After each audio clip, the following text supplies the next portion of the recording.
Madame, Monsieur, bonjour, ravi de vous retrouver. Nous sommes le 15 avril 2023, il est 9 heures et nous allons vous accompagner jusqu'à 10h30. Mina Abed, comme à l'accoutumée, nous rejoint. Mina, bonjour. Bonjour Nol, bonjour à tous. Comment ça va, Mina? Ça va. Ça se passe bien? Très bien. Très bien. Bon café hier soir? Excellent. Excellent.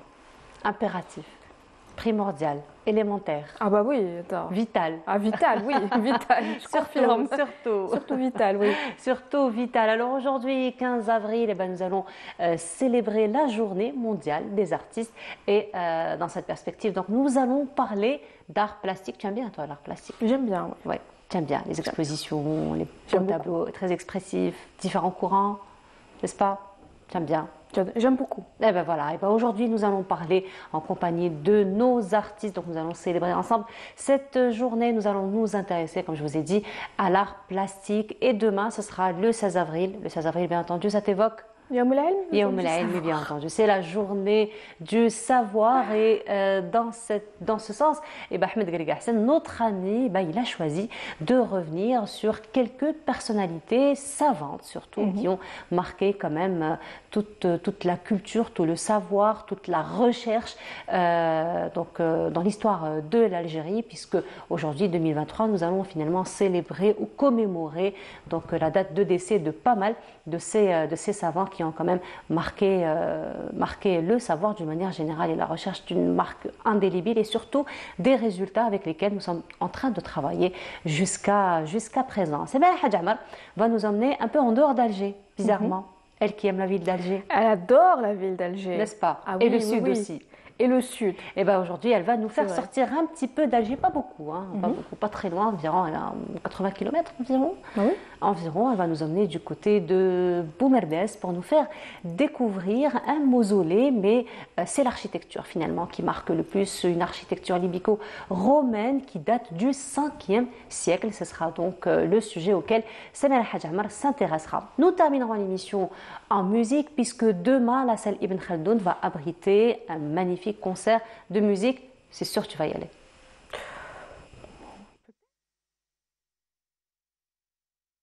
Et peut-être oui. Possible. Peut-être oui, peut-être oui. Peut-être oui, peut-être oui. Peut-être oui, peut-être non, ça n'existe pas. Non. Peut-être oui, peut-être oui. Et Oui. ce sera? Tu nous donnes l'agenda culturel de demain soir? Moi, je l'avais donné, Non, avant-hier. juste celui de Nour Khaldoun demain soir. Moi, ça sera du Maui Africa. Voilà, ce sera du Maui Africa qui vont donc animer un magnifique concert de musique demain Ibn Khaldoun à partir de 22h. Nous les recevrons ce matin pour revenir sur leur programme. Voilà pour le menu de cette matinée. Merci encore une fois à Amal Almi qui nous l'a bien préparé. On t'a surnommé Mina. Pardon? J'ai dit oula. Je ne sais pas, c'est Majid, je ne sais pas où est-ce qu'il est, mais c'est Majid qui Majid. t'a surnommé Mina le beau temps. Ah, ça va. Mina le beau temps. Hein, Majid? Il s'est caché. C'est le beau temps. Il s'est caché. Heureusement que Amal Aribi n'est pas là. Oui. Ah oui, elle sera là demain. Elle sera là demain. Mais elle va quand même nous annoncer le beau temps demain. Elle va quand même nous annoncer le beau temps, elle va quand même exactement. annoncer, comme Mina, le beau temps. Bah voilà. Donc finalement, tu vas nous annoncer le beau temps aujourd'hui? Bah oui. Bah oui. C'est pas de refus aussi. C'est bien. Oui, mais bon, week-end, un petit peu de pluie. Un petit peu de pluie. Ce sera pas de refus non plus. Exactement, exactement. Allez, c'est pas grave, la nature fait un petit peu des caprices, mais certainement, elle va nous gâter les prochains jours. Inch'Allah. On espère. On l'espère. Je vous donne un peu plus de détails, Mina? Avec plaisir. Le beau temps. Ce sera juste après cela.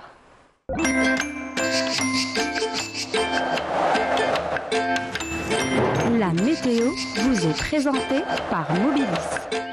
موبيليس معا نصنع المستقبل. Et une carte météorologique qui annonce bel et bien le beau temps un peu partout. Un peu partout. Il y a quand même quelques régions où il n'y a pas vraiment le beau temps. D'après la carte. Oui, c'est vrai. Voilà. Tu nous fais une petite interprétation? Je vais essayer. Allez, vas-y, c'est toi. Merci. Bonjour à tous, excellent réveil. Eh bien, effectivement, aujourd'hui, il fera plutôt beau avec un ciel dégagé un peu nuageux sur l'ensemble des régions nord. En revanche, vers la partie sud, on notera des passages nuageux avec des orages, quelques pluies, et également vers l'extrême sud, le Gard et le Tassili. Et puis, bien sûr, le soleil restera dominant tout au long de la journée sur le Nord Sahara, le Sahara central ou encore le Sahara oriental. Les températures de cet après-midi, eh bien, on notera sur la moitié nord 30 degrés. À Rilizen, 29 degrés. À Tlemcen, on notera 23 degrés. À Alger, Tizi Ouzou, 24 degrés. À Annaba, on notera 22 degrés. À Constantine, 30 degrés. Gardaya, Hassim sur 31 degrés. À Béchar, on notera 37 Tindouf. Adrar, 36 In Salah. Et enfin, 39 degrés. Ce sera la maximale pour l'extrême sud.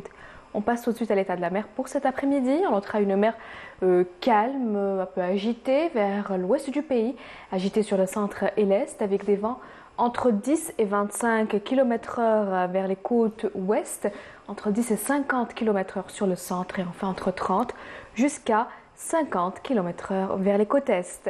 On passe tout de suite à l'Amérique du Nord pour cette journée. Eh bien, on notera un ciel dégagé en Californie, un ciel voilé à Miami, Mexico. Côté température, on notera 11 degrés à Vancouver, 28 à Dallas, 23 degrés à Montréal, 29 à Miami, 27 à Mexico et enfin 17 degrés à New York. Encore une fois, excellente matinée et à tout à l'heure midi.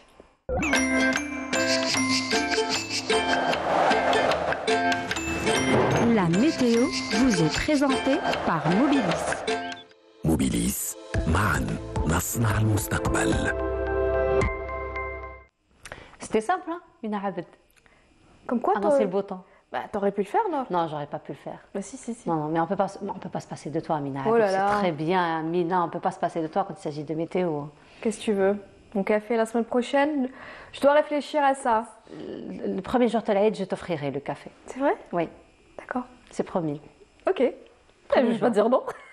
Premier jour, je t'offrirai le café. Après, on verra. Oh, voilà, je m'attendais à un petit truc comme ça. Le après, on verra. Match retour. Après, on verra. N'est-ce Après, pas on verra. On verra. Bon, c'est pas grave, déjà le premier jour, c'est plus important. Hein, parce qu'on C'est plus sera ensemble. important. On sera ensemble, N'est-ce pas? effectivement. Voilà, on se donne déjà rendez-vous hein, d'ici l'Aïd, Inch'Allah. D'ici l'Aïd. Inch'Allah, ya Rabbi. Alors, donc, on notera quand même des températures plutôt agréables. Hein, Exactement. Mina, aujourd'hui. Juste quelques températures caniculaires au niveau du sud. Au sud, oui. Sud, à l'intérieur du pays, vers l'ouest. Même, oui, effectivement.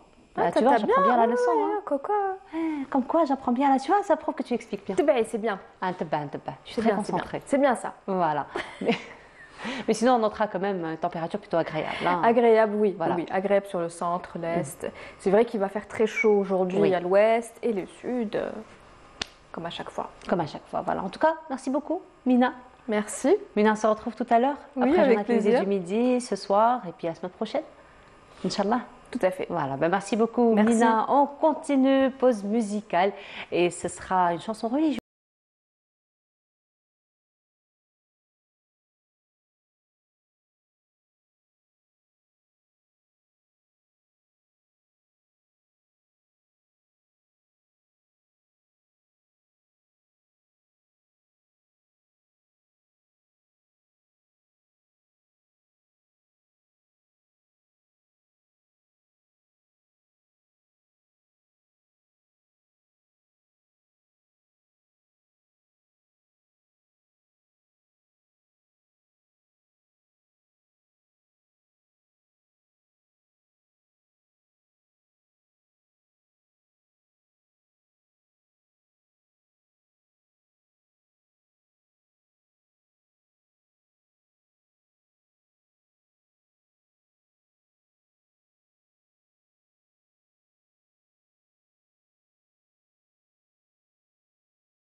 Allah. Inch'Allah, le dernier samedi du mois de Ramadan. Inch'Allah, ya Rabbi, Inch'Allah.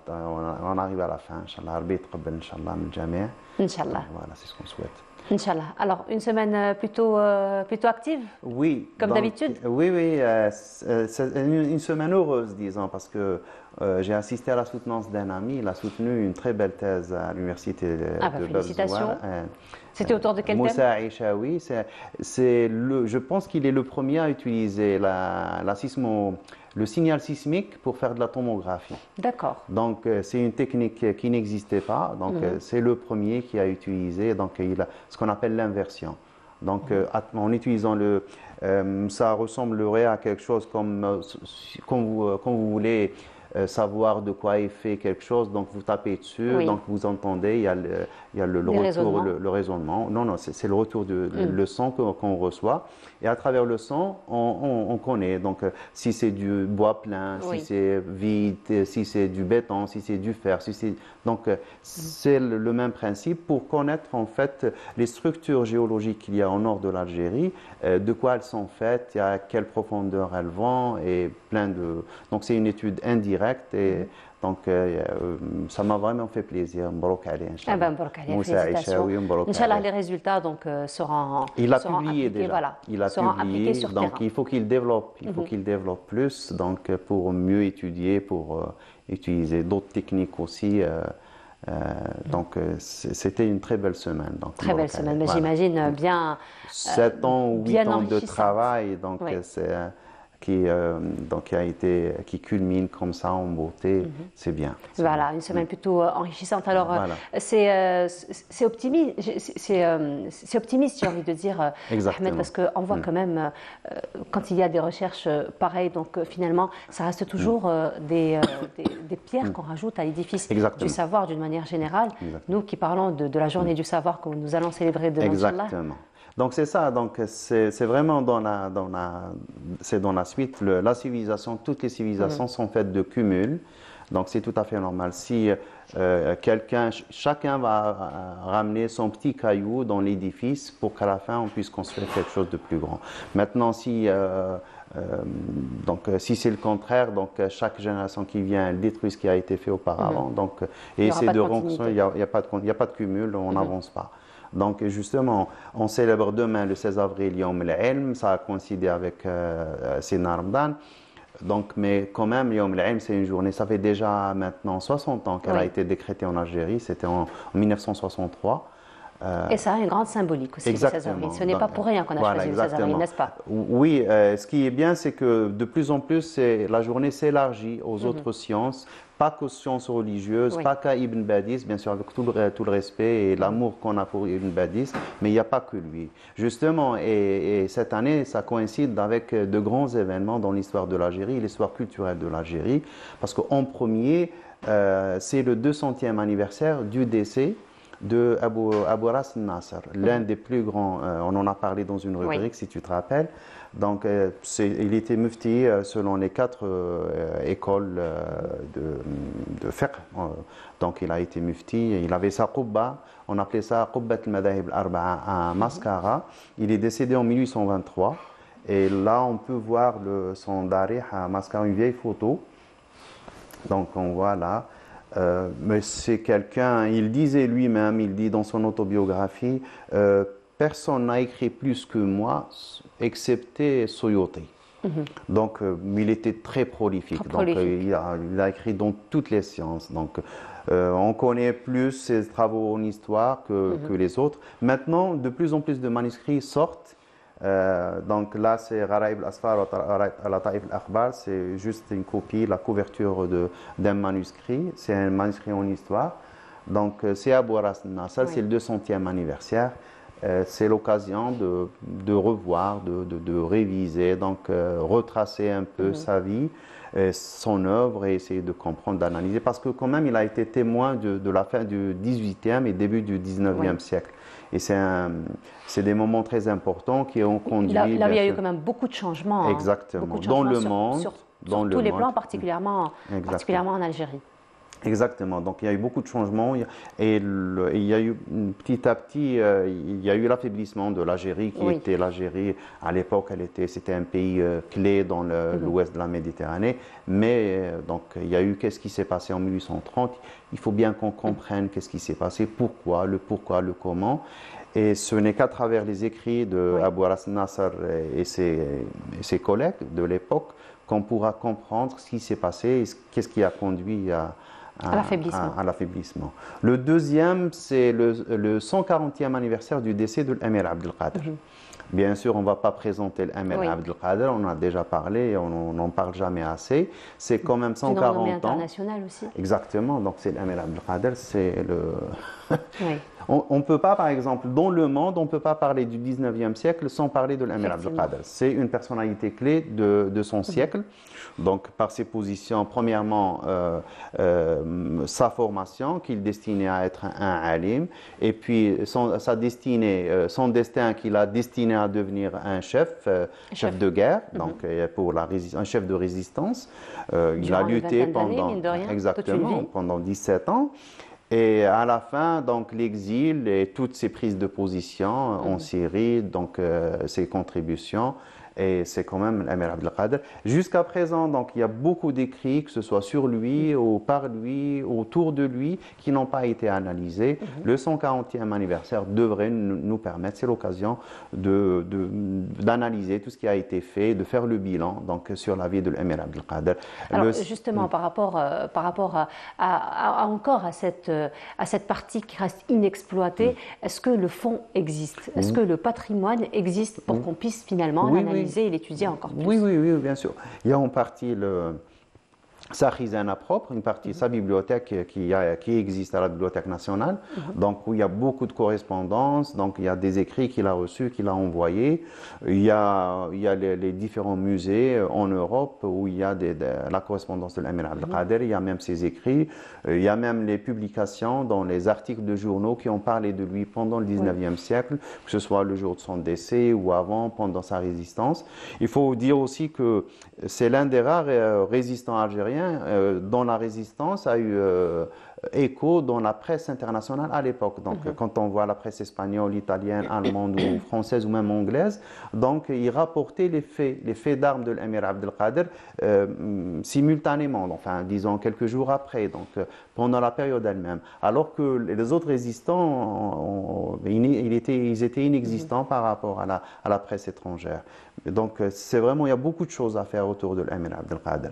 Là, on voit la couverture d'un de ses livres, Dhikr al-Aqil wa Tanbih al-Ghafil. Donc, c'est un écrit qu'il a fait lui-même. Donc, aussi, il a beaucoup d'écrits philosophiques, de soufis, de fous. Donc, il a écrit surtout l'Amir Abdelkader. Il faut vraiment revenir et faire le bilan de ce qui a été fait. Justement, c'est l'occasion. Et beaucoup de contenu reste d'actualité, toujours, Ahmed. Bien sûr. Bien sûr, parce que même des fois quand vous lisez des écrits babyloniens, vous vous rendez compte que l'homme n'a pas,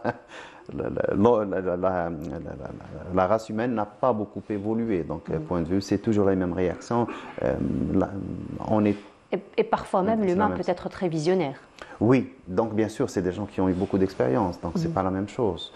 L'expérience de la vie a fait que ils pouvaient voir certaines choses, ils pouvaient entrevoir. Donc, l'Amir Abdelkader, quand il a commencé la résistance, quand il avait 22-25 ans, c'est pas l'Amir Abdelkader qui a fini ses jours en 1883 en Syrie, à Damas. Donc, le cumul d'expérience a fait de lui quelqu'un de très important. Ses voyages, ses rencontres, c'est une personnalité très importante dans l'histoire de l'humanité.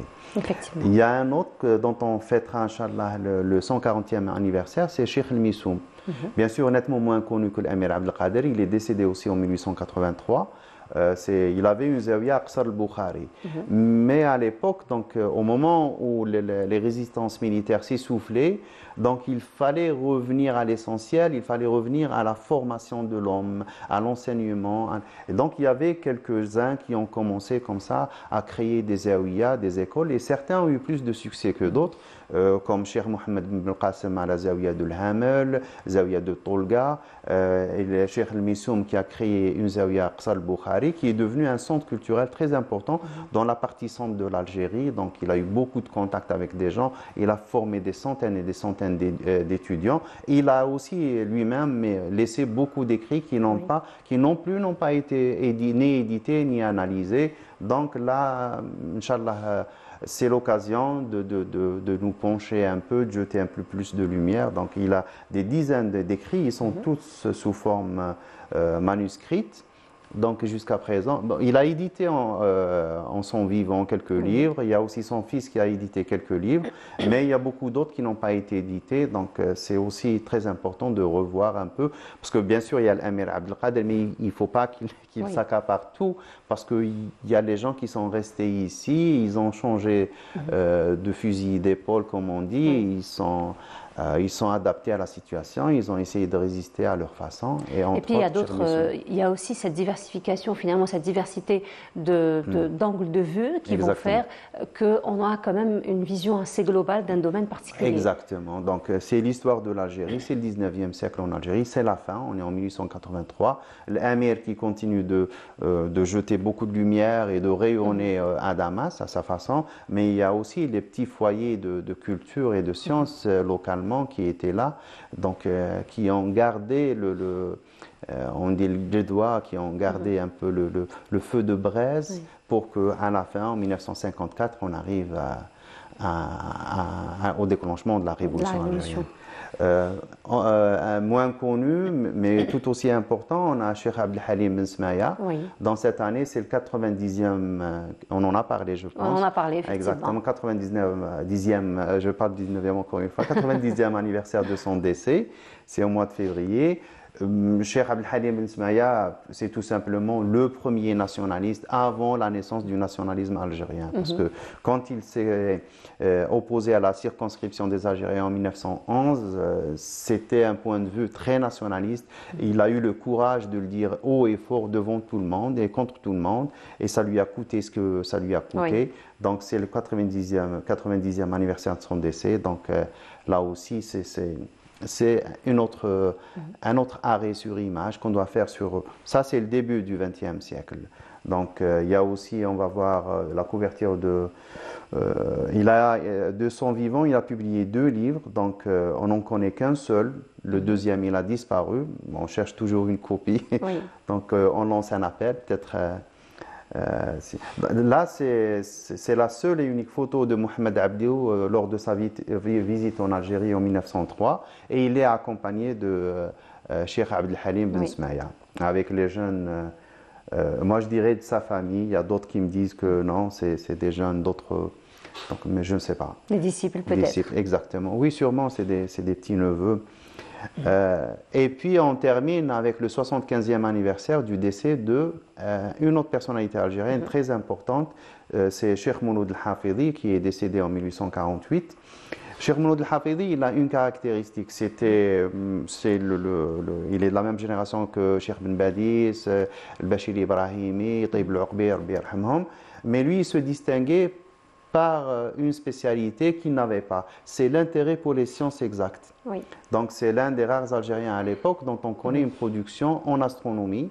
Donc il a beaucoup écrit en astronomie, que ce soit, il a publié 400 d'articles, des dizaines consacrés à la... Oui, 400 articles il a publié. Donc je pense que de sa génération, personne ne le dépasse en termes de production d'articles, bien sûr. Et il a aussi laissé une dizaine de manuscrits qui ont été donnés pour perdus, mais qu'on les a retrouvés chez ses disciples, Azmoura, chez son disciple notamment Cheikh Ali Bouker, dont on voit le cachet. Donc, et là, c'est par exemple le dessin qu'il a offert à ses élèves de Rob al-Muqantar. C'est un instrument classique. Qui a été utilisé pour la connaissance des horaires de prière ou l'orientation de la Qibla, plein de connaissances. C'est une petite calculatrice un peu compliquée, mais ce qui est bien avec Cheikh Mouloud El-Hafidi, il n'est pas resté dans l'astronomie classique. Donc il a gardé les concepts, mais il s'est doté de nouveaux moyens, les moyens modernes de l'époque pour les calculs, notamment en utilisant des tables astronomiques du XVIIIe siècle. Il a utilisé aussi les tables logarithmiques pour le calcul. Donc il est parti du calcul sexagésimal et il est passé au logarithme, parce que le logarithme a des particularités qui permettent de transformer une multiplication en une addition, et où là, une fraction en une soustraction, et donc ça devient plus léger, donc il utilisait les tables logarithmiques pour ces calculs. Donc tout ça pour célébrer Yom al-Ilm avec beaucoup de noms et avec beaucoup de réalisations, voilà, et avec beaucoup de fierté aussi. Là, c'était juste vraiment un tout petit échantillon que tu as choisi aujourd'hui, Ahmed, parce que ça coïncide finalement avec l'année, voilà, avec des anniversaires, mais sinon, bien sûr, c'est une liste interminable, et d'ailleurs, c'est ce qu'on fait en ta compagnie chaque samedi pour essayer de les faire connaître. Mais ma question, Ahmed, parce qu'à chaque fois que tu nous présentes une personnalité, un savant, quelqu'un qui a beaucoup fait pour l'histoire de l'Algérie, que ce soit sur le plan de la science, de la religion, de la philosophie ou d'autres domaines, donc à chaque fois on revient sur cette problématique qu'il y a par exemple des productions qui se sont perdues, d'autres productions qui n'ont pas encore été éditées, elles existent mais pas encore éditées, et on sait très bien que la meilleure optimisation et la meilleure préservation de quelconque production, c'est l'édition. Maintenant, l'édition à elle seule ne suffit pas, j'imagine, mais il faut vraiment la traduire, en parler, l'étudier. Alors, quel est le rôle aujourd'hui du scientifique dans tout cela? Parce que ça reste quand même une responsabilité du chercheur, une responsabilité du scientifique lui-même, pour donner une deuxième vie ou une autre vie, ou une vie, j'ai envie de dire, plus large à ces travaux qui ont été faits auparavant. Enfin, il faut se dire tout simplement que développer la recherche dans un pays, on ne devient pas un pays qui produit beaucoup du jour au lendemain, donc ça se planifie, comme avaient fait les Chinois. Les Chinois, pour développer la recherche chez eux, ils ont créé 4 académies. Donc il y a en technologie, en sciences vétérinaires, en sciences médicales. Donc ils ont créé 4 académies et ils sont donnés des objectifs à moyen terme et à court terme. Donc ils se disaient, donc dans 4 ans, il faut que la production chinoise dans tel ou tel type de science, il faut qu'on arrive à tel niveau mondial. Il faut qu'on se dise, donc il faut que les publications, qu'on fasse 1% de la production mondiale de publications en physique, de 2% en chimie.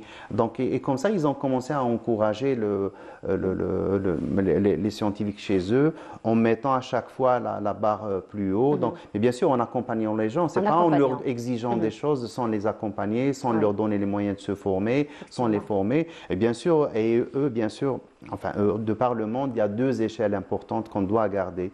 C'est l'échelle de mérite et l'échelle de valeur. Donc on ne peut pas construire une université sans ces 2 échelles. L'échelle des valeurs est très importante. Il faut qu'il y ait une déontologie, une éthique. Et il faut en même temps qu'il y ait aussi une échelle de mérite. Les gens n'avancent que s'ils méritent ce qu'ils prennent comme grade. Mais ça, c'est des règles générales qu'il faut. C'est des standards, c'est comme ça. C'est fait comme ça. Et petit à petit, on peut avancer. Et c'est le cumul. C'est le cumul en créant des équipes de recherche. Nous, ce qui nous manque un peu, et il y a beaucoup de psychologie aussi dans la recherche, c'est le travail de groupe. Et le travail de groupe se fait depuis la maternelle. Oui. On en a parlé une fois. Dans les maternelles, par exemple, là où j'ai fait mes études en Espagne, à la fin de l'année, donc pour les tout petits, 3e, 4e, 4 ans d'âge, on tout simplement leur donne un bout de papier, un grand bout de papier, et chaque petit va avoir un espace qui lui est... Et il met ce qu'il veut, il dessine ce qu'il veut. Et à la fin, on prend toute l'œuvre commune et on l'accroche dans la classe, et ça leur fait une fierté d'avoir tous participé à cette œuvre, et ça leur montre aussi la valeur, parce qu'on dit bien, seul on va vite, en groupe on va loin. On va loin. Donc c'est ça. Voilà, effectivement. En tout cas, merci beaucoup, Ahmed, d'avoir encore une fois marqué la journée du savoir. Je ne sais si on va se voir samedi prochain ou pas, mais samedi d'après, c'est sûr. C'est sûr, Inch'Allah. Donc, c'est l'Aïd, Saha Aïd comme à l'avance. Inch'Allah, on te dit Saha Aïd à toi et Saha Ramadan pour ce qui reste de Ramadan. Merci beaucoup, Ahmed. Et on continue cette fois-ci en compagnie de l'ami Abou Bouda. Nous allons aller à la découverte d'un concept très intéressant d'un styliste, modéliste algérien, lui, qui à chaque fois reçoit des artistes artistes justement pour pouvoir faire la promotion donc, du patrimoine d'une manière générale, de l'expression artistique d'une manière générale. Et cette fois-ci, il reçoit un photographe, Samir Jama, et c'est Lamia Boudbouda qui s'y intéresse dans ce reportage. On se retrouve juste après. Quoi de plus agréable que de faire son shopping entouré d'œuvres d'art? C'est l'idée ingénieuse de Nadir Khiatin, fondateur de la marque Grizzly, qui conçoit et commercialise vêtements et accessoires en prêt-à-porter et sur mesure pour hommes. Tailleur professionnel de père en fils, Nadir ouvre les portes de sa boutique pour l'art et les artistes.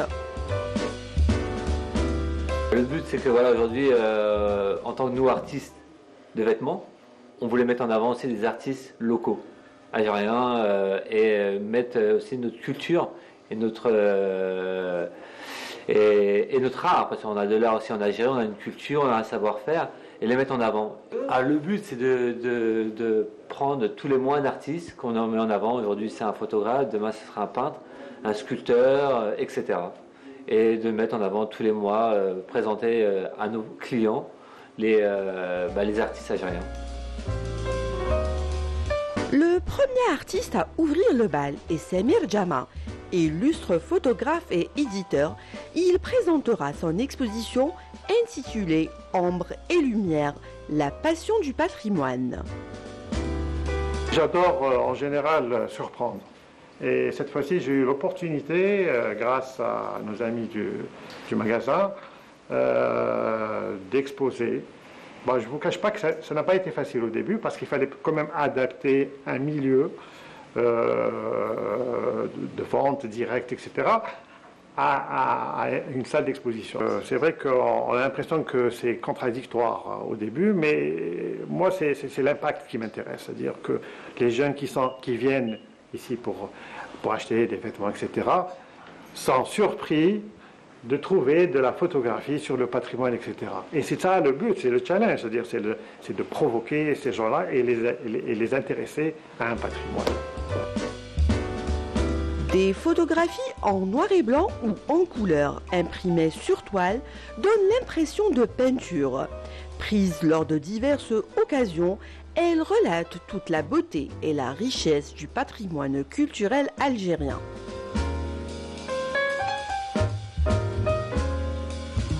De la Casbah, ses portes et ses arcades, aux poteries anciennes, témoins d'un savoir-faire ancestral, en passant par la magie de la fantasia. Mais c'est vrai que ça fait 1 année ou 2 ans, je focalise beaucoup sur le patrimoine algérien. Et je ne finis pas encore de focaliser parce que le patrimoine est très riche et vaste, etc.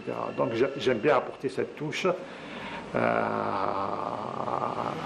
nos jeunes pour qu'ils découvrent un peu leur identité. J'aurais aimé faire tout le patrimoine, mais on ne peut pas. Donc je commence avec 3 thématiques pratiquement sur la Casbah, la citadelle, la belle citadelle, et un peu sur la poterie algérienne, parce que quand même il y a un travail un peu particulier.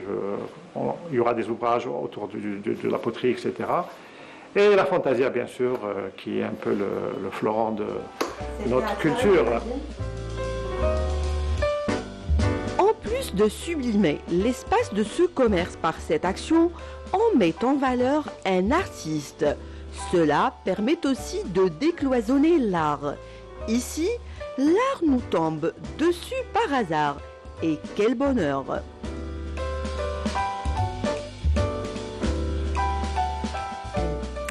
Et de retour, et Samira Hadjamar est déjà parmi nous. Bonjour, oui, bonjour Samira. Nour. Sam, c'est pour les intimes, ça. Malish. Ça va? Bonjour Samira, comment ça va? Alhamdoulilah, très bien. Ça se passe bien? Très très bien. L'exposition à laquelle Lamia Boudbouda nous a emmenés t'évoque beaucoup de choses, Samira. Oui, je suis allée à l'inauguration. Oui. Je connais le travail de l'artiste Samir Jama, qui est aussi éditeur.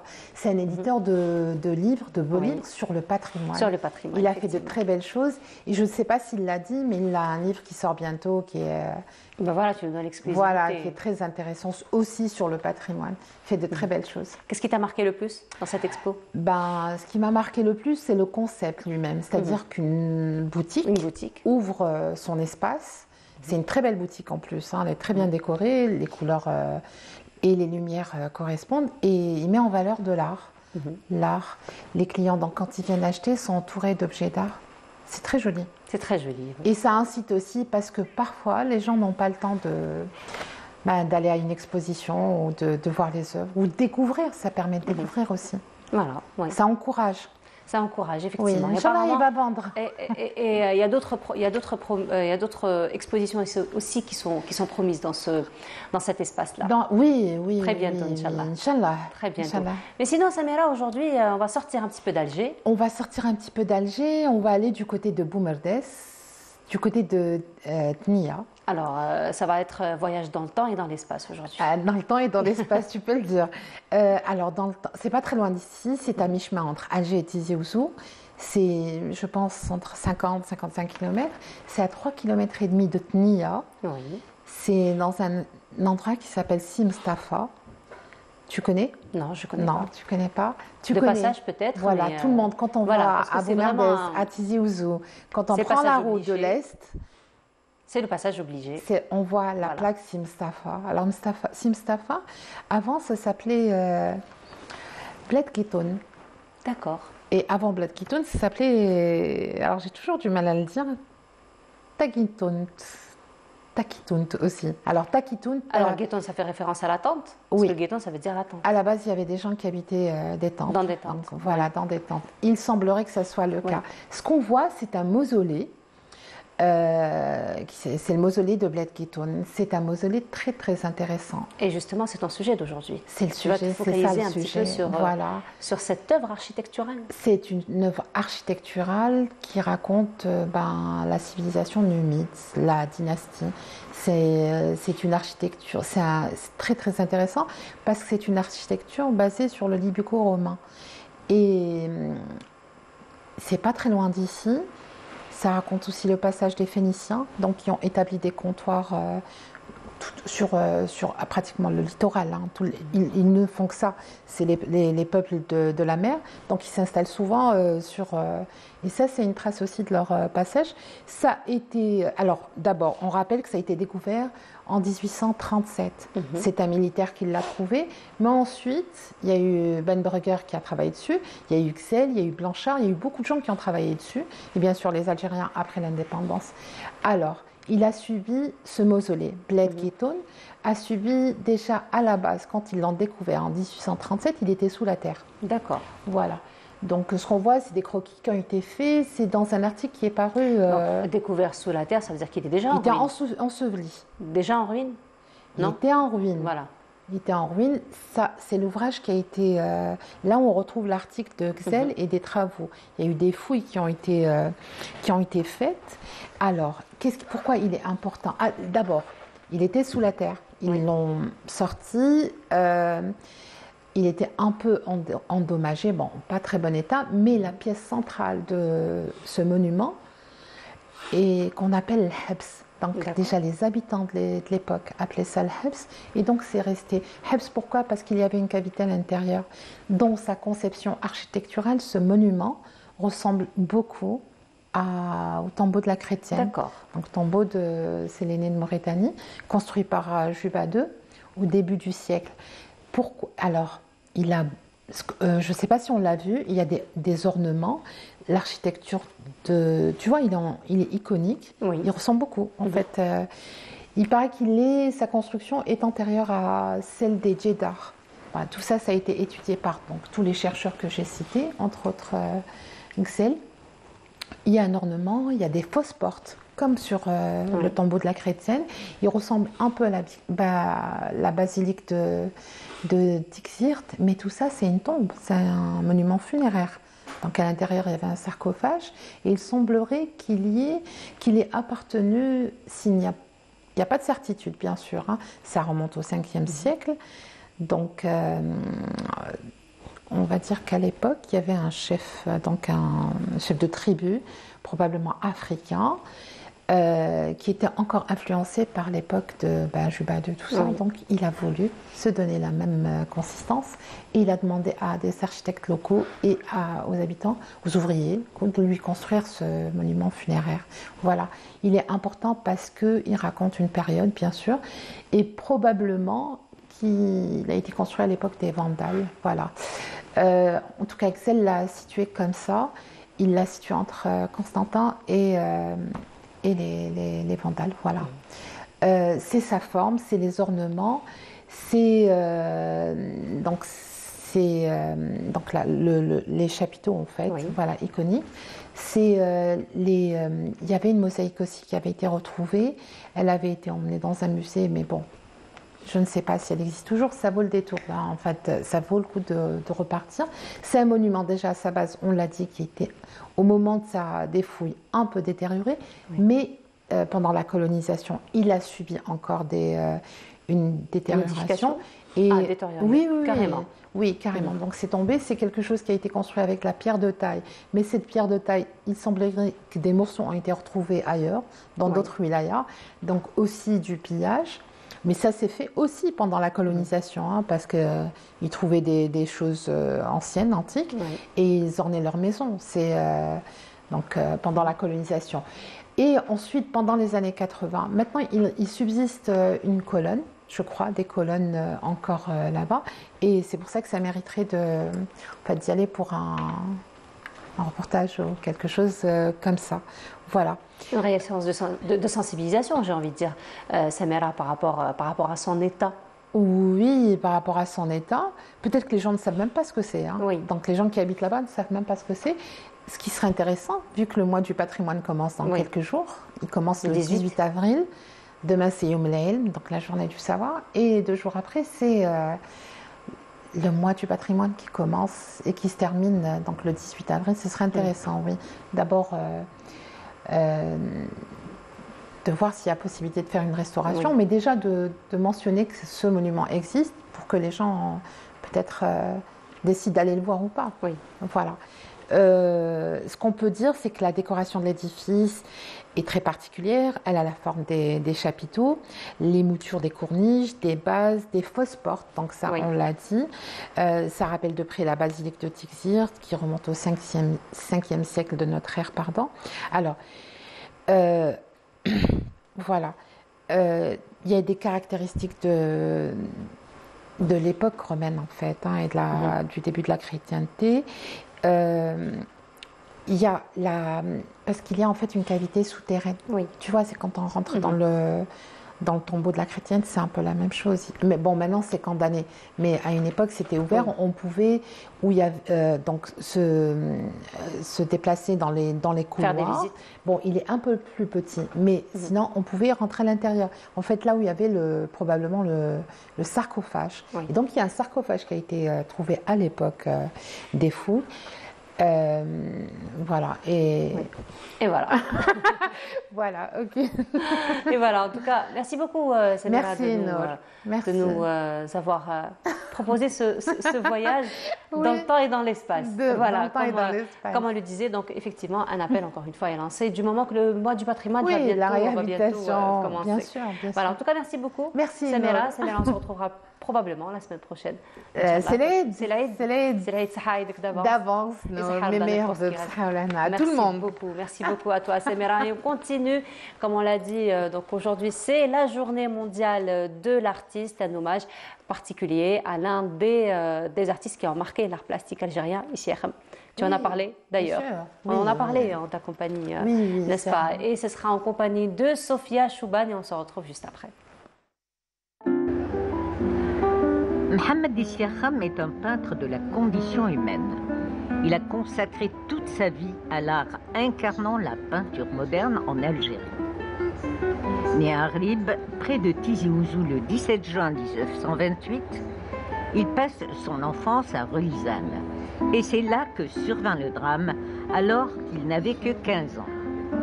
Il manipule une grenade qui explose en lui amputant son bras.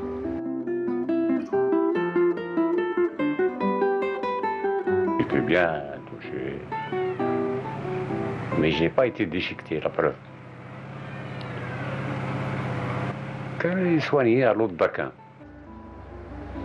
Malgré son handicap, Mohamed est reçu comme élève à la Société des Beaux-Arts d'Alger de 1947 à 1951, tout en suivant parallèlement des cours chez le miniaturiste Omar Rassi. Je pense à tous ceux qui ont tout sacrifié pour se consacrer à une œuvre quelconque, que ce soit de la musique, que ce soit de la peinture, que ce soit de la littérature, à tous ceux qui ont eu ce courage. Moi, je pense qu'ils sont d'un courage légendaire, d'un courage vraiment à féliciter. Avide de connaissances, Issiakham s'envole vers Paris, fréquente l'école des Beaux-Arts et rencontre celui qui devint son ami de toujours, Kateb Yassine, avec lequel il entretient des relations exceptionnelles.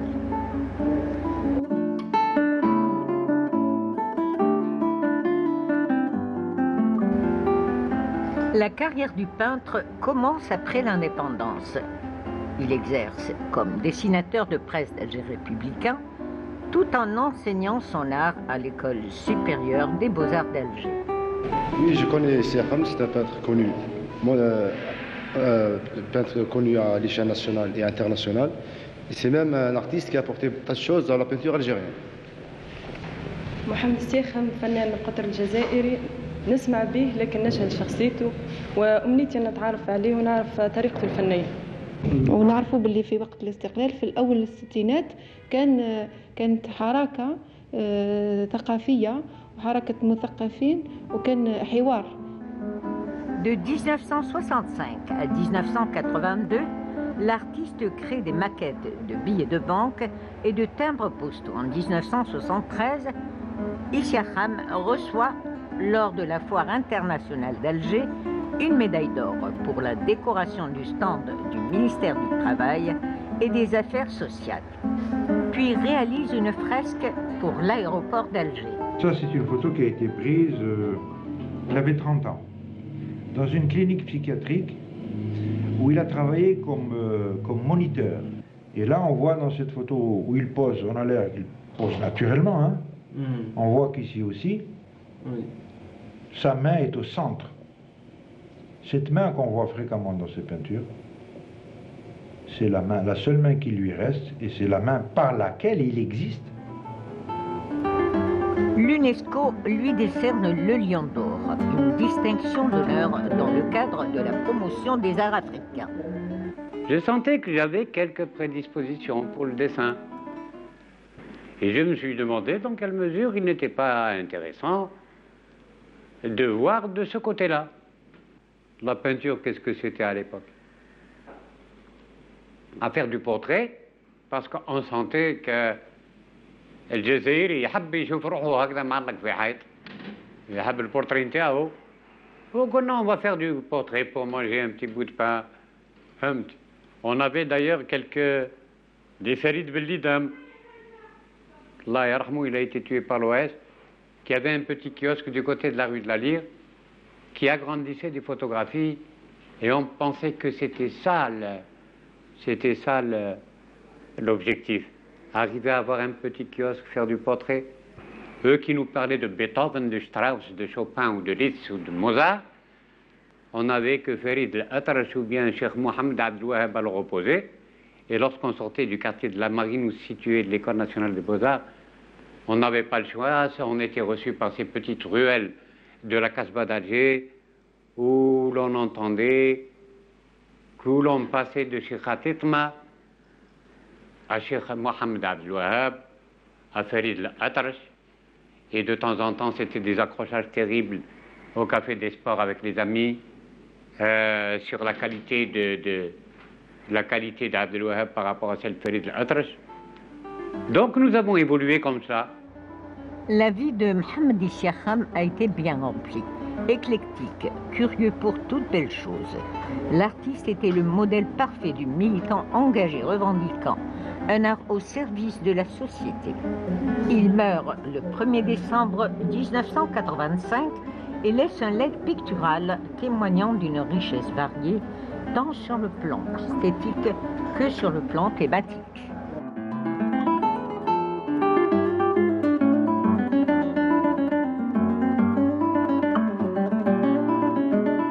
Et de retour sur le plateau, c'était donc un hommage à Essiachem. Et c'est Sophia Chouban qui l'a préparé pour nous. On vous le disait aujourd'hui, c'est la journée mondiale des artistes. Nous allons parler des artistes et particulièrement l'art plastique en compagnie de nos invités qui ont d'ailleurs marqué l'art plastique algérien, à savoir Madame Zahia Kassi. Bonjour, bienvenue à vous. Merci. Ça fait longtemps, hein? Vous nous avez manqué sur le plateau de Bonjour d'Algérie. Oui, j'étais absente. Marhaba bik, de retour, c'est plus important. Oui. Et parmi nous également, Monsieur Monsef Guetta, bonjour. Bonjour. Bienvenue à vous. C'est un plaisir de vous recevoir. Je vous le disais, hein, à chaque fois que je vous vois, que je vous rencontre, vous me renvoyez à mon enfance. Eh oui, eh ben oui, j'espère que ce sont de bons souvenirs. Ce ne sont que de bons souvenirs. Et justement, avant de vous recevoir, nous étions en train de parler de cette importance finalement d'accompagner les enfants, de les initier, de leur inculquer finalement. Oui, absolument, absolument, parce que l'enfance, c'est la partie de l'existence où on découvre le monde. Oui. Et de ce fait, quand on ouvre les yeux dans un monde culturel, que ce soit au niveau de la musique, de la peinture, etc., eh bien, ça fait naître facilement des vocations. Voilà, effectivement. Parfois, Madame Kassi, il faut dire qu'il y a des talents cachés chez les enfants et on n'arrive pas forcément à les détecter. C'est en les mettant en contact direct avec un domaine particulier qu'il y a un déclic, qu'il y a un déclenchement, n'est-ce pas? Ben, il y a de quoi avec la peinture,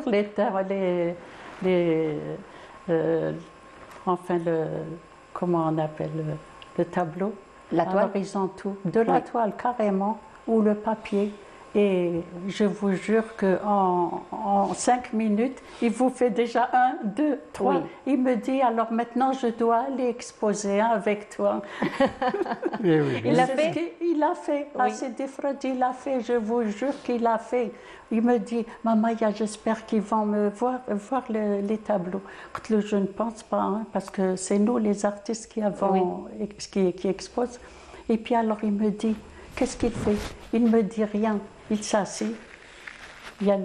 Qu'est-ce qu'il fait? Il prend les 4, il s'assoit et il attend. Donc les ministres et tout ça sont passés. Et alors, c'est lui le premier qui a été vu. Eh ben, finalement, il vous a volé la vedette. Il me l'a volé carrément. Il était aux anges. Finalement, toute la récompense est là, Madame. Mais c'est incroyable. Et tous mes petits-enfants prennent la peinture et les tableaux. Parce qu'ils s'expriment naturellement, sans qu'il y ait des freins sociaux, sans qu'il y ait des conventions. Nous, adultes, on est freinés quelque part, on se censure soi-même parce qu'il y a des conventions sociales, il y a des coutumes, etc. Donc on se freine un peu, il y a de l'autocensure. Tandis qu'un enfant, lui, s'exprime naturellement. Il n'y a pas de frein mentaux, il n'y a pas de frein intellectuel. Voilà, donc, effectivement. Et justement, on va revenir un petit peu sur vos travaux, Monsieur Guetta. Alors, il faut dire que vous avez une touche très, très particulière. Donc, la touche du couteau, elle est très particulière. On ne peut pas passer à côté. On voit vos tableaux, on sait que ce sont des beaux. On essaie. Voilà. Et généralement, Monsieur Guetta, c'est la plupart du temps, c'est vraiment la femme algérienne qui est mise en valeur à travers vos tableaux. Oui, entre autres, oui. C'était mon sujet de prédilection tout à fait au début, c'était effectivement le portrait de la femme, étant moi-même impressionné et un peu héritier d'Issiachem, Allah yarhamou, parce que j'ai découvert Issiachem d'une façon un peu violente. À la fois, c'était lors de 2 ou 3 expositions, j'avais découvert Issiachem, et de ce fait, j'ai été vraiment impressionné par son travail et bien sûr, comme tout autre artiste, j'ai essayé un peu de reprendre un peu ce qu'il fait. J'ai commencé d'abord par faire des copies d'Issiachem, mais ensuite il fallait trouver une voix personnelle, originale. Et j'espère que je vais y arriver quand même un certain jour. C'est déjà fait, pour nous en tout cas. Oui, j'espère. C'est déjà fait pour nous en tout cas. En tout cas, le tableau que j'ai eu moi à l'âge de 8 ans, il porte mon nom. Ah bon? Oui, parce que c'est une petite fille et comme le tableau m'a été offert à moi, il porte mon nom. C'était le hasard, non? Écoutez, à l'âge de 8 ans, ce qu'on disait, les enfants. Donc je suis venue en compagnie de mon père assisté à votre exposition. Oui, et mon père m'avait offert c'était hier. C'était hier, oui. Pas si loin que ça finalement. Si, je ne veux pas dire que ça fait vieillir. Bon. Là, je vais être concernée aussi, hein, monsieur Guetta. C'est pour ça que j'évite de le dire, oui. Non, mais de toute façon, qu'est-ce qu'on dit? L'adage dit bien qu'il ne vieillit pas, meurt jeune. Oui, absolument, aussi, exactement. Oui. C'est un privilège aussi de vieillir. Bien sûr, tout se passe dans la tête et puis, c'est inéluctable. C'est inéluctable. On ne peut pas faire autrement. Entre tout à l'heure et maintenant, déjà, on est vieux de 15 minutes. Et puis c'est la seule façon qu'on a trouvé de vivre longtemps, c'est de vieillir. Oui. Et puis vivre spirituellement, voilà. Particulièrement lorsqu'on a une passion. Donc là, nous avons quelques de vos œuvres qui défilent. Celle-ci, particulièrement, elle est très expressive. Oui, la Dame de cœur. Oui, c'est un sujet que j'ai traité. C'est la Dame de cœur. La Dame de cœur. Autant qu'il puisse y avoir des femmes autres que celles du cœur. Oui. Toutes les femmes sont de cœur.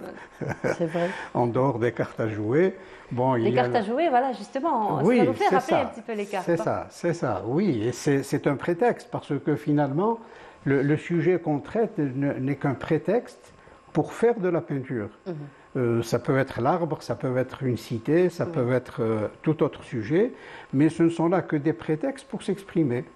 Et bien sûr, il y a des sujets comme ça de choix, de prédilection, sur lesquels on s'appesantit, entre autres la femme, bien sûr, l'arbre.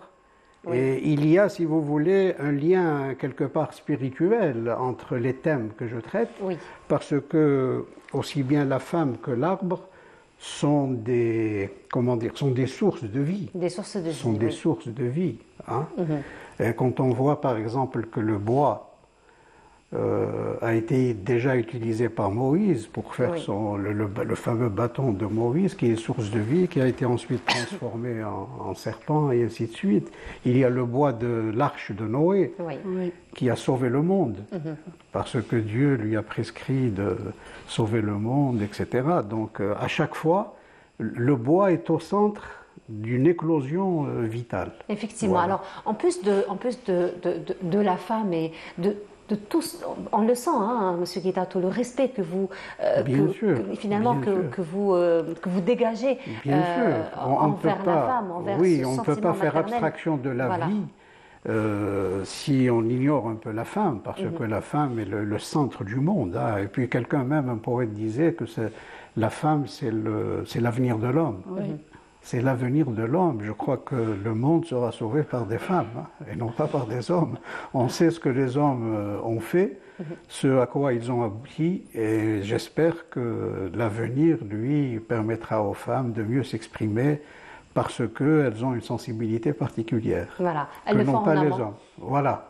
Elles le font en amont. Alors, justement, en plus de votre sujet de prédilection qui est la femme, mais sinon, vous touchez aussi à d'autres sujets. Vous travaillez sur d'autres sujets. Oui, souvent l'arbre. Les paysages particulièrement. Les paysages, les cités où fourmille un peu la vie populaire, où on trouve toutes les qualités, tous les vices de l'homme, de l'être humain, dans ces cités populaires fermées, et qui constituent pour moi un sujet aussi intéressant, parce que il y a, si vous voulez, l'empreinte. Celui-là, par exemple. Voilà, oui, il y a l'empreinte du génie humain, de l'architecture, et il y a aussi la vie intérieure, la vie intime à l'intérieur des cités, où chaque foyer constitue un monde à part. J'essaie un peu d'imaginer ce que renferme un foyer dans une casbah, par exemple, dans une favela, si on va ailleurs au Brésil, et il y a toute une vie, non seulement intérieure, à l'intérieur même, entre l'enfant, la femme, le père, la mère, etc., les petits-enfants, et le monde extérieur. Ça constitue une ruche absolument extraordinaire où l'expression humaine dans sa nature la plus sauvage, s'exprime à l'intérieur même de ce foyer et tout autour de ce foyer. Effectivement. Alors, parlons un peu de couleur, Monsieur Guita. Alors, oui. Je ne sais si c'est une impression ou c'est réellement cela, mais vous utilisez plusieurs couleurs, mais il y a plus le bleu qui revient, les couleurs terre aussi qui reviennent. Oui, le terre, oui. Je pense que c'est tout le monde. Oui. Ah oui. On adore le bleu. Ça inspire, ce sont des couleurs. Le bleu, on ne peut pas y échapper. L'illusion du bleu, parce que le ciel, ce n'est qu'une illusion. Quand on voit le ciel bleu, et tout ça, donc on habite Alger, automatiquement. Et le ciel n'est pas bleu en lui-même. Toujours présent. Le ciel en lui-même n'est pas bleu. L'infini du ciel. Oui, c'est sûr. Ni la mer d'ailleurs. Oui, c'est vrai. C'est le reflet. C'est le reflet, quand on prend de l'eau dans sa main, il n'y a pas de bleu, c'est de l'eau limpide. Elle est transparente, effectivement. Voilà, mais c'est le reflet du ciel. C'est vrai. Et on ne peut pas y échapper, on peut pas y échapper. Et d'ailleurs, il y a toute la gamme des bleus, soit au niveau de la mer, soit au niveau du ciel, qui vont jusqu'au gris, jusqu'au violet. J'habite un peu Bouchaoui, et j'assiste chaque soir, chaque après-midi, à la fin de la journée. Nature, cette fois-ci. La fin de la journée, il y a des violets magnifiques à partir du coucher de soleil. Oui. Un autre tableau de la nature. Oui, bien sûr. Oui, on ne s'en lasse jamais. On ne s'en lasse jamais parce que ça se ressemble jamais. Absolument, il y a toute la gamme des bleus qui passent du matin jusqu'au soir. Ah oui, et le soir même, l'autre jour, ma fille m'a interpellé en regardant du tableau le ciel un peu violet, il y a 2 jours. Elle m'a dit, papa, parce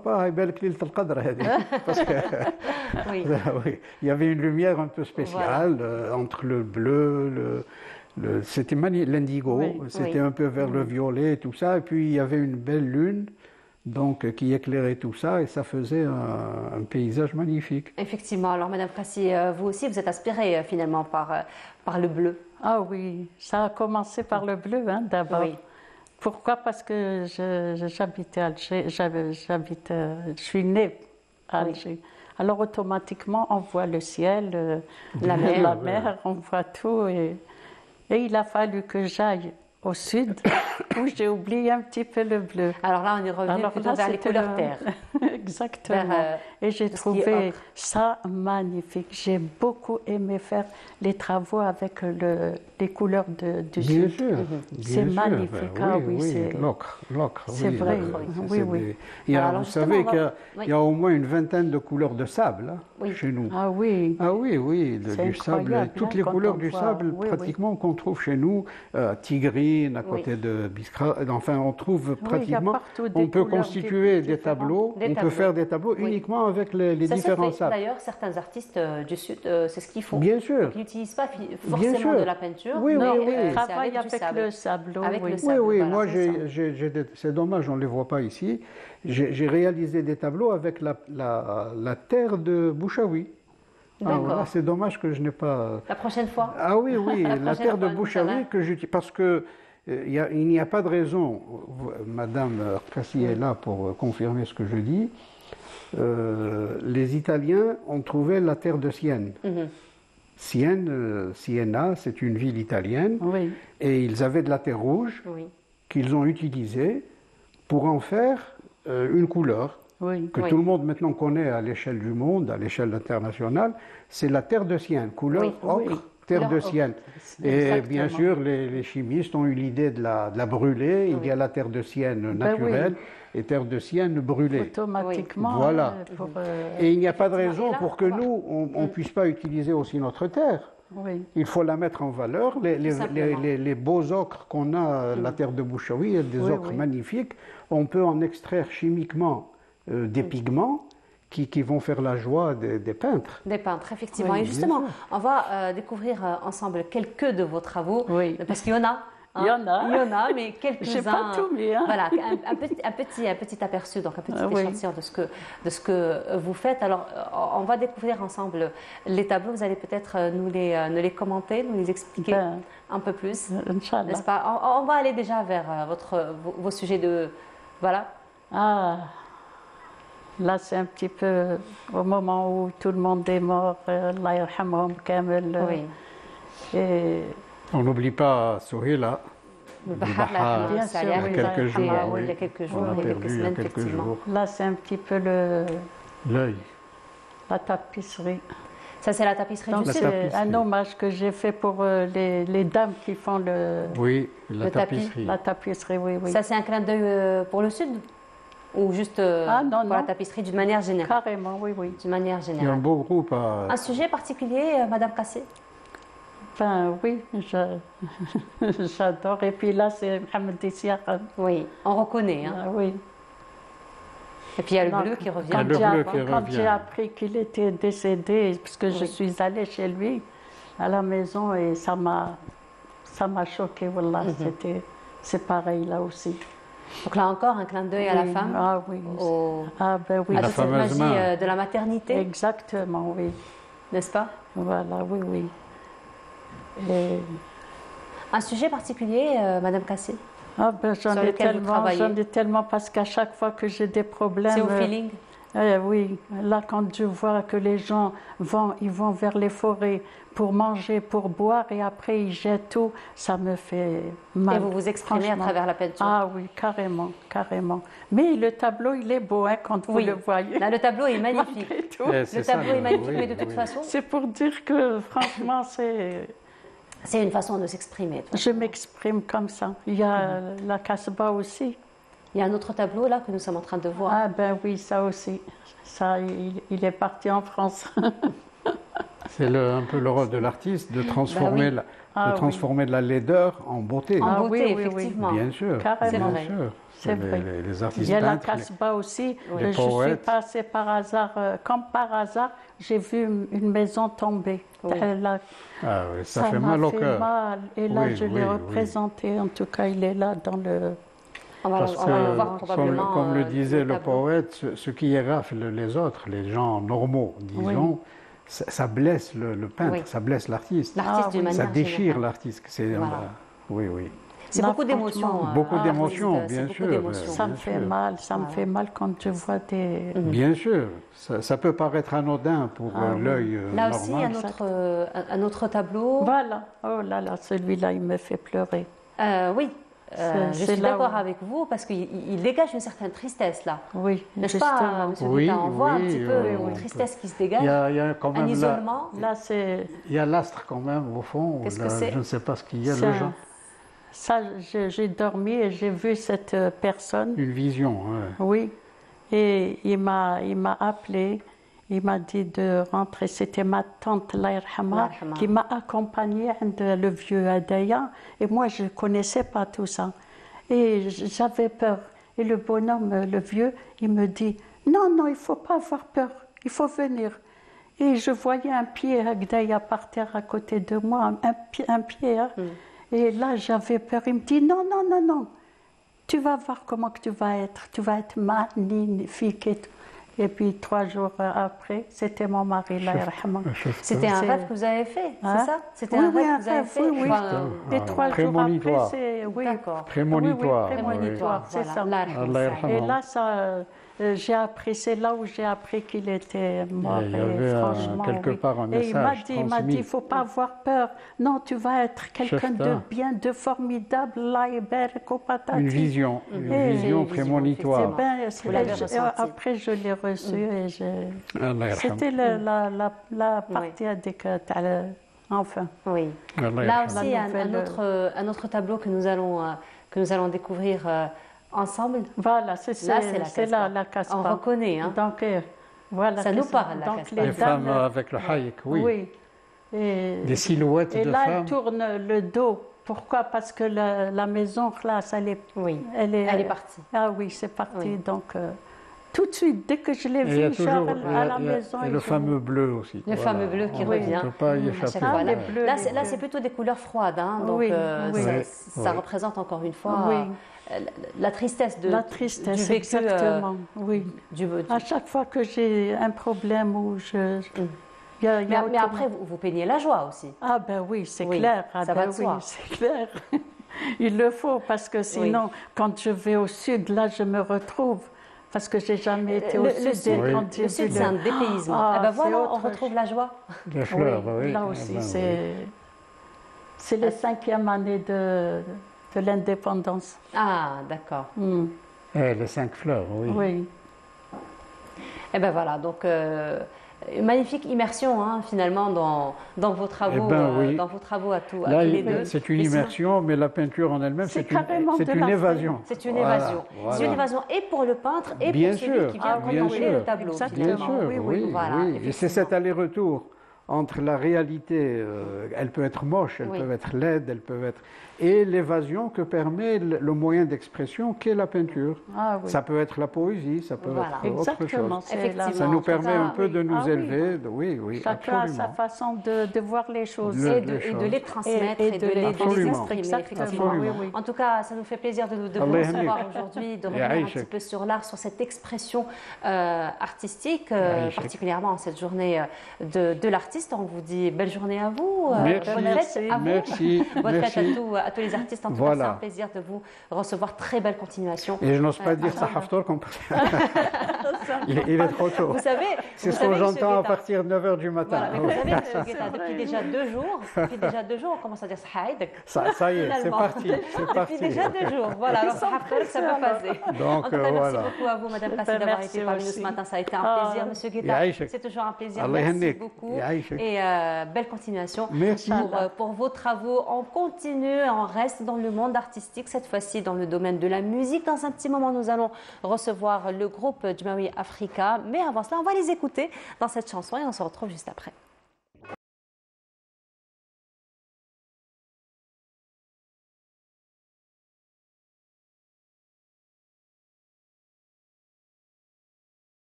Et de retour, et on se retrouve pour la dernière station de cette matinée pour parler de musique. Et le groupe Djumami Africa est parmi nous ce matin, à savoir Abdou Lksouri. Abdou, bonjour. Bonjour. C'est un plaisir de te recevoir. Ben, écoute, tu sais, depuis quand on ne s'est pas vu? Depuis depuis le mois d'octobre dernier, peut-être. Aïd el-Kbir. Aïd el-Kbir.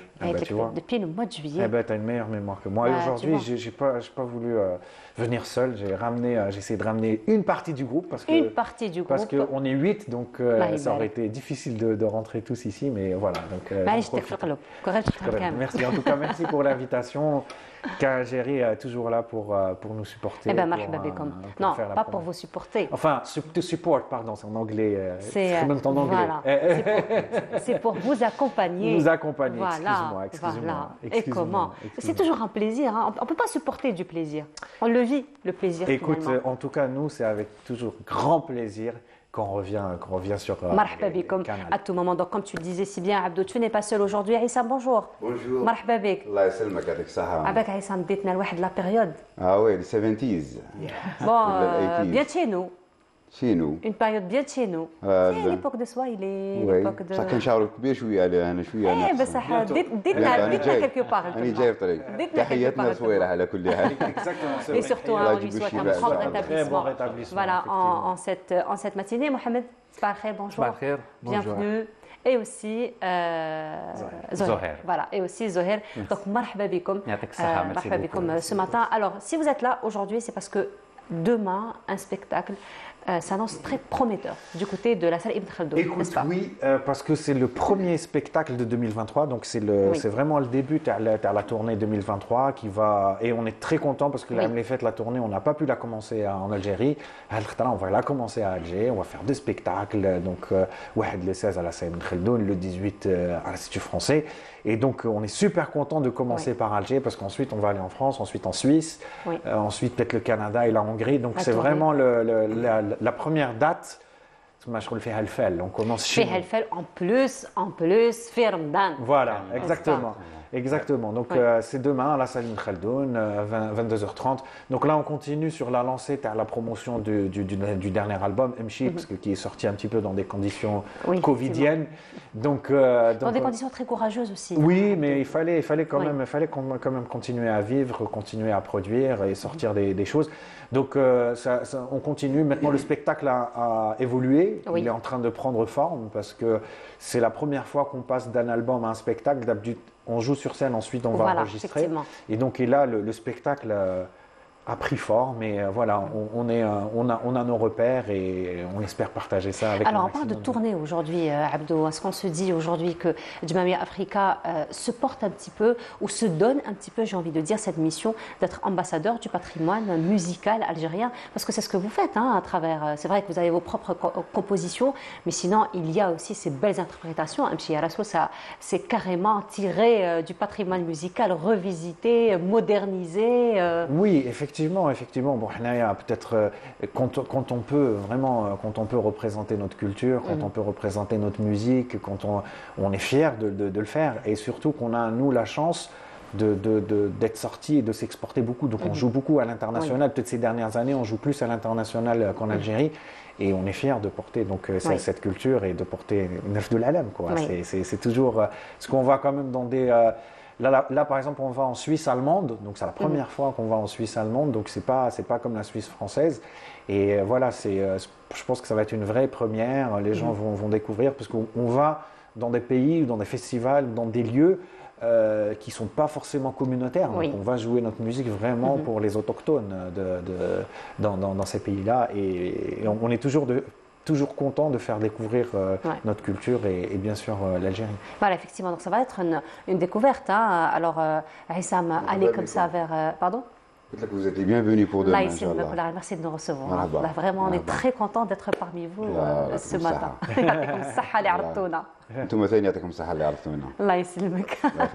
Alors justement, Aïssam, comme le disait Abdou, donc là, vous allez investir un nouveau public, finalement. Donc, non, de toute façon, des attentes particulières. C'est-à-dire que le Djumami Africa, ils ont toujours eu leur public. De toute façon, l'album Jadid, c'est un retour de Djumami Africa. Donc, avec de nouvelles sonorités, de nouveaux membres dans le groupe aussi, donc ça va donner quelque chose de frais, quoi. Le nouveau membre, ça veut dire qu'il a grandi, le groupe, la famille grandit. Oui, on a maintenant, il n'a pas pu venir, on a Koussaïla Adjrat qui a rejoint le groupe, qui est un peu plus jeune que nous, donc c'est une génération un petit peu, donc ça donne aussi un peu... Mais il a marqué de sa présence quand même. Bien sûr, parce qu'il a interprété un des morceaux sur l'album. Et ça nous a donné un petit peu du son nouveau, parce que nous, l'année prochaine, ça va faire 20 ans, mine de rien. Donc le temps passe, et voilà, on n'a pas vu le temps passer, mais l'année prochaine, on fêtera nos 20 ans de carrière. Nous avons commencé ensemble à mon canal Algérie, et vous à travers du Mavi Africa, je me rappelle, on se retrouvait comme ça au niveau des couloirs, et puis il disait, oui, on sèche les cours pour aller faire des répétitions. Moi, j'étais là à dire, ouf, alhamdoulilah, parce que moi aussi, je sèche mes cours pour venir travailler avec canal Algérie. C'est ça. Finalement. Alors, mais sinon, Mohamed et Zoher, donc demain, Inch'Allah, rendez-vous pris, 22h30 à la salle Ibn Khaldoun. Programme. Programme, il va être varié, riche un peu. Ouais, il y a beaucoup de choses, il y a beaucoup de styles. Donc, on invite les gens à venir, nombreux. Et découvrir ou redécouvrir. Exactement. Le plus important, c'est having fun, tous ensemble, quoi. Tous ensemble, et on va s'amuser. On va s'amuser, tout le monde, hein, c'est ça. On espère partager aussi cette joie, parce que maintenant le groupe ne vit pas, on ne vit pas tous en Algérie. Déjà, nous, on était contents de se retrouver déjà. Maintenant. Donc finalement, ce genre d'événement, c'est très fédérateur. Finalement. Alors, non seulement vous, déjà en tant que groupe, et puis retrouver le public, et puis le public qui se retrouve entre lui-même. Donc, on fait toujours de belles rencontres. La dernière fois, quand on a fait le concert au mois d'octobre dernier, parce qu'on a fait le concert de lancement de l'album, on a retrouvé des gens qu'on n'a pas vus depuis 15 ans, des gens qui venaient à nos premiers concerts avec leurs enfants. Enfin, c'est là où on voit que le temps est passé. Donc, tu n'avais pas besoin de nous faire appeler à chaque fois. Mais c'était vraiment très, très, très émouvant. Donc voilà, j'espère qu'ils seront au rendez-vous. De toute façon, nous, voilà, on a hâte de retrouver le public, vraiment, surtout sur Alger, parce que les dernières années, mais la benach bizarre sur Alger, et voilà, on compte bien se rattraper. Alger ou l'Algérie. Ou l'Algérie d'une manière générale, effectivement. Donc Mohamed, demain, Inch'Allah, ça va être le retour, ça va être le commencement. Donc, n'est-ce pas, le coup de starter, j'ai envie de dire, pour cette nouvelle tournée. Donc, vous vous préparez comment, finalement, pour le spectacle de demain, Inch'Allah?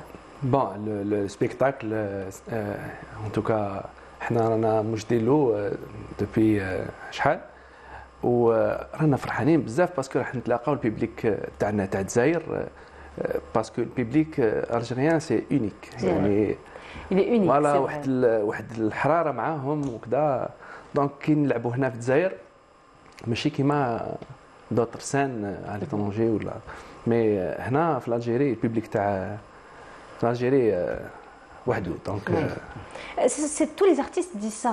Non mais c'est vrai, c'est pas pour le public algérien. Mais c'est pas pour surdire, mais c'est vrai, effectivement, ici, même quand il y a des artistes internationaux qui viennent à Alger, ils disent que le public algérien Oui, voilà, c'est ce que je disais. Et c'est vrai, nous on peut faire la comparaison, il est il est très engagé avec l'artiste. Très interactif. Voilà, c'est ça, exactement. Il y a beaucoup de retours, n'est-ce pas? Exactement, oui.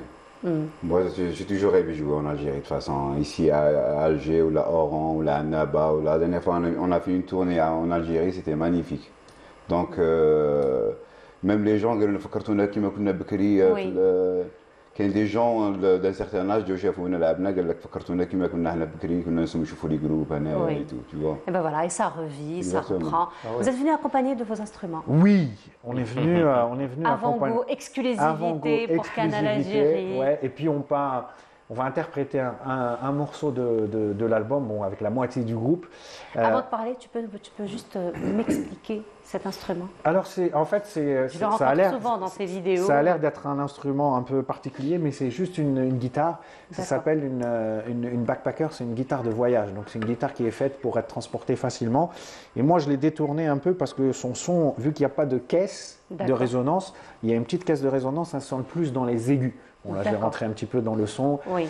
Et c'est cette guitare qui m'a inspiré le morceau qu'on va jouer maintenant, parce que qui a un peu une connotation celtique. Et donc c'est grâce à cette guitare que j'ai fait la mélodie de ce morceau-là. Ah ben, on va découvrir ça. Et donc Tamr Ghalant Fsout, et puis pour l'occasion, parce que c'est notre premier morceau en langue amazigh, en langue kabyle. Donc parce que maintenant on a des berbérophones comme Issam et Koussaïla qui chantent en duo, donc Koussaïla elle n'est pas là aujourd'hui. Et pour l'occasion, la chanson s'appelle Tamr Ghalant Fsout, c'est la fête du printemps, et on est en plein dedans. On est en plein dedans, voilà, effectivement. Ça ne pouvait que super bien être choisi. En tout cas, je vous laisse jouer. Merci beaucoup d'avoir été parmi nous ce matin. Donc on rappelle le rendez-vous demain 22h30 au niveau de la salle Ibn Khaldoun, et je vous laisse donc nous interpréter ce beau morceau. Et voilà, nous arrivons à la fin de notre émission. Merci beaucoup de nous avoir suivis. Je vous souhaite une très agréable journée à tous. Vous retrouverez la Diaboul Mahali dès demain à partir de 8h. Pour ma part, ce sera le week-end prochain. Bonne semaine à tous. Au revoir.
لا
لا لا